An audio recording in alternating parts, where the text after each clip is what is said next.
Today I'd like to show you two different techniques on how to winterize your roses. The first technique, I use wire and leaves.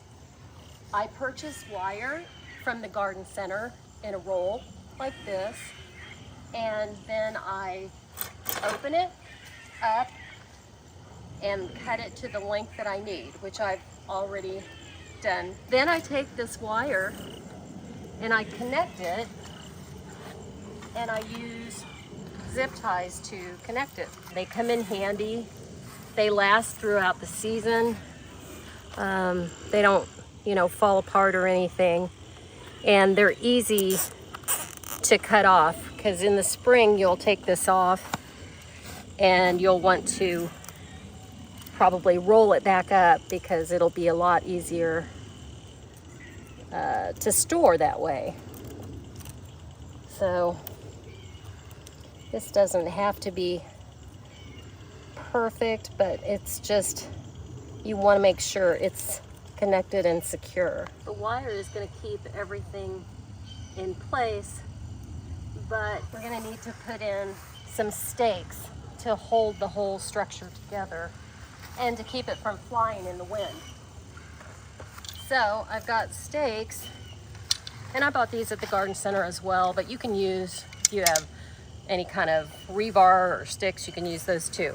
These have a pointy end, so I'm going to put the pointy end down and kind of weave it through the wire and try to keep it away from the rose a bit so that the leaves will have a space to be in. And I use this rubber mallet to pound that in, so that sometimes with these stakes you can damage them if you're using a hammer. And I'd like to use these stakes again for other things in the garden. So a rubber mallet is a good thing to have in your toolbox. Or, in the winter, the winds are so strong that they could probably lift this thing up and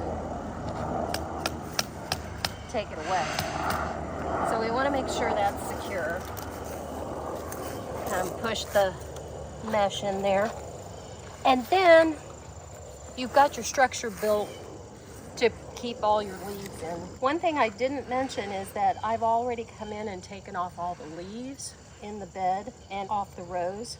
I do this because I don't want any black spot or any disease problems to happen, to be a problem. You want to clean up any kind of debris or anything that's down in there, and I would suggest doing that ahead of time.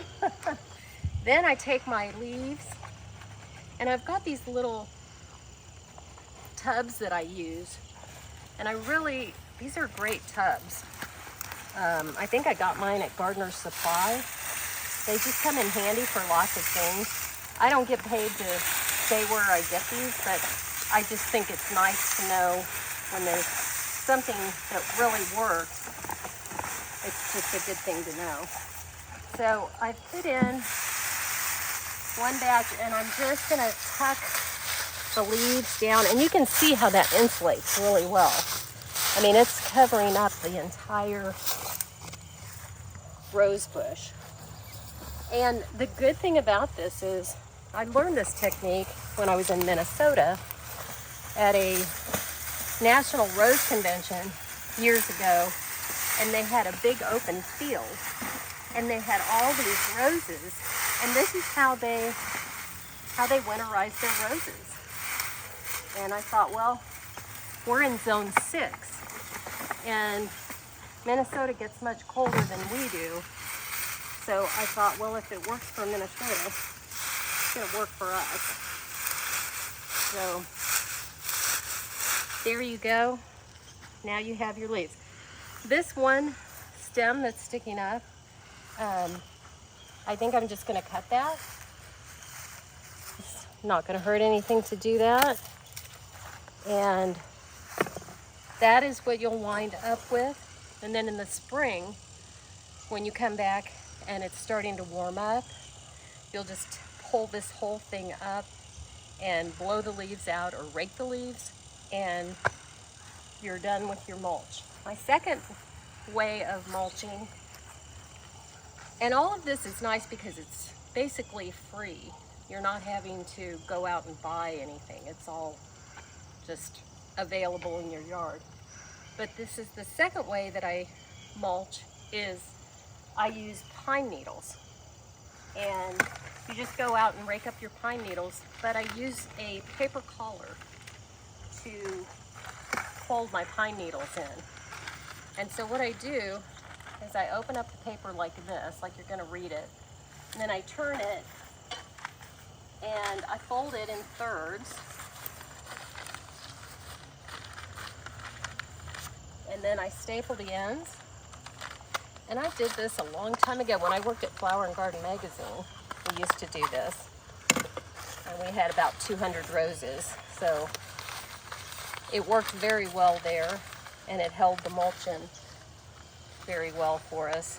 The other nice thing is that you can put this paper in the springtime, you can put it on your compost pile, and it'll biodegrade. So you're doing recycling and being sustainable. Then you take it, and I've used 3 pieces of paper.